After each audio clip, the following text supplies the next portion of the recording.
মাননীয় স্বরাষ্ট্রমন্ত্রী, দেশের স্বরাষ্ট্রমন্ত্রী 2 মাস ধরে আসছেন যাচ্ছেন বাংলায়, কোনো কথা শুনিনি মুখে, কোনো প্রকল্প নিয়ে। আজকে হঠাৎ একই কথা শুনলাম, কি নাকি দেবেন, লক্ষ্মীর ভান্ডার বন্ধ হবে না। দিদি নাকি বলছেন লক্ষ্মীর ভান্ডার বন্ধ হয়ে যাবে আপনারা থাকলে, আপনি নাকি লক্ষ্মীর ভান্ডার বন্ধ করবেন না, কত দেবেন, তার সাথে 100 টাকা বেশি দেবেন।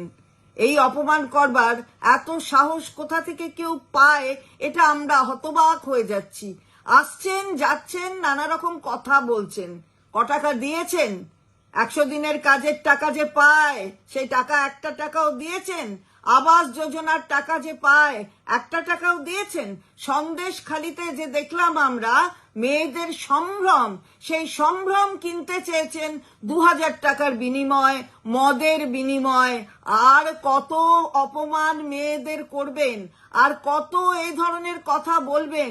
100 টাকা বাড়িয়ে মেয়েদের অপমান করছেন। বাংলা এসব চলবে না।